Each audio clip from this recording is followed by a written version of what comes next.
We are talking about the product of powers property, which sounds a little bit confusing. It's a little bit of a tongue twister. All it is multiplying exponents. When you have powers with the same base, and we talked about our powers.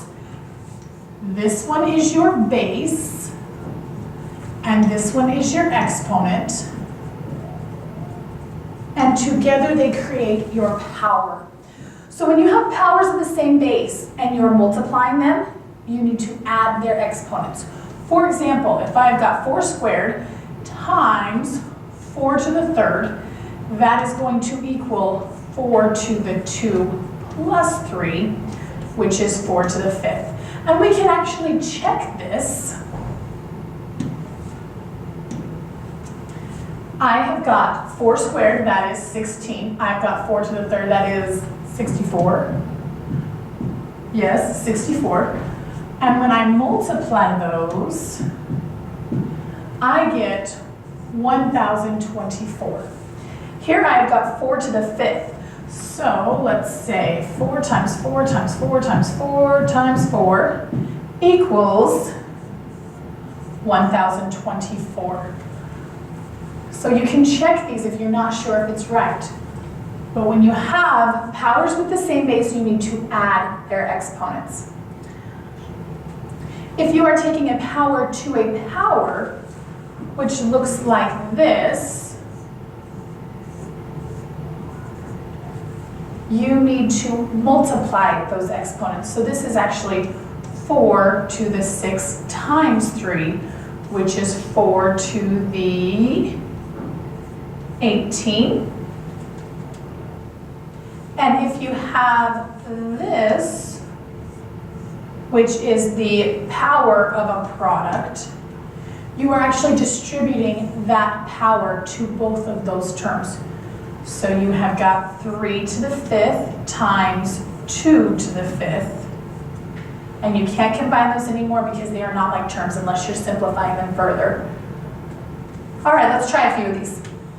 So we have got 2 to the 4th times 2 to the 3rd. So that is 2 to the 4 plus 3, which is 2 to the 7th. And it says write your answer as a power. So I'm not going to simplify that further. I'm going to leave it as 2 to the 7th. Okay, let's do this one here. 1/2 squared times 1/2 to the 5th is 1/2 to the 2 plus 5. So it is 1/2 in parentheses. Make sure you're being specific, to the 7th. Let's try this one here. We have got x to the 5th times x to the 11th. That is x to the 5 plus 11, which is x to the 16th.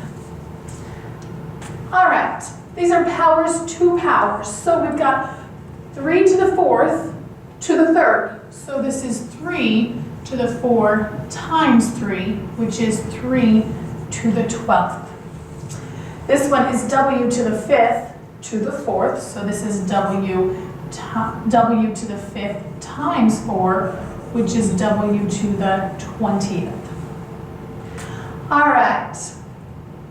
This one here is 2 times x to the 3rd, 2x to the 3rd.